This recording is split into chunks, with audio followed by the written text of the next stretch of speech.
Hey there! Welcome back to the channel where we explore the human mind, its mysteries, and everything in between. If you're into psychology, neuroscience, and how the brain shapes who we are, make sure to hit that subscribe button, give this video a thumbs up, and check out our other videos.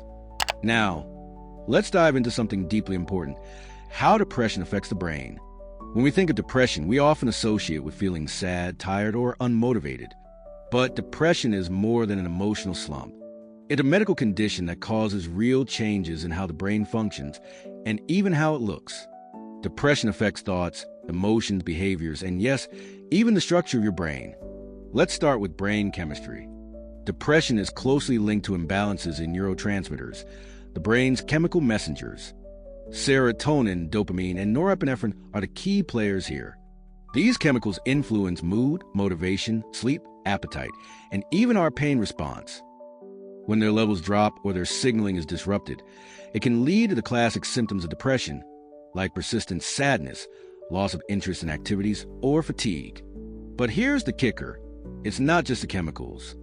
Depression can also reshape your brain over time. Studies using MRI scans have shown that people with chronic depression often have reduced gray matter in certain areas of the brain. The hippocampus, for example, which helps regulate memory and emotion, can shrink in volume. This shrinkage is associated with memory problems and difficulty processing emotions. Then there's the prefrontal cortex, responsible for decision-making, concentration, and impulse control. In depressed individuals, this area can become less active, which might explain why it's hard to focus, make decisions, or feel motivated during a depressive episode. Another fascinating and concerning discovery is the connection between depression and inflammation. When the body is under stress, it can release inflammatory cytokines, which may reach the brain and interfere with normal functioning. Chronic inflammation can alter neurotransmitter production and even damage brain tissue. This biological stress loop may be one of the reasons depression can feel so physically exhausting and mentally foggy. Let's not forget the amygdala, the brain's fear center. In people with depression, the amygdala is often overactive, especially in response to negative emotional stimuli.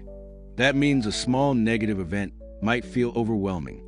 Combined with less active prefrontal cortex, the brain struggles to regulate these emotions. It's like having the gas pedal stuck down while the brakes aren't working. But here's the hopeful part: the brain is changeable. Thanks to something called neuroplasticity, the brain can heal, grow new connections, and bounce back. Treatments like cognitive behavioral therapy, antidepressants, exercise, and meditation have all been shown to encourage the brain to rewire itself. Antidepressants can help restore neurotransmitter levels. Therapy helps restructure harmful thinking patterns. And even simple lifestyle changes like getting more sleep, eating healthy, or social interaction can create ripples of recovery. It's also important to remember that depression isn't anyone's fault. Genetics play a role. If you have a family history of depression, your risk is higher. But environment matters too. Trauma, prolonged stress, or chronic illness can all trigger depressive episodes. It's a complex puzzle, and each person's experience is unique. So, what can we take away from all this? Depression is real. It's not weakness. It's not laziness. It's a condition that rewires the brain, but the brain can rewire itself back. If you're struggling, know this. Help is out there, and things can get better. Thanks for watching. If you found this video helpful, please give a thumbs up, subscribe for more brain science and mental health content, and feel free to drop a comment or question below. Take care of yourself, and we'll see you in the next video.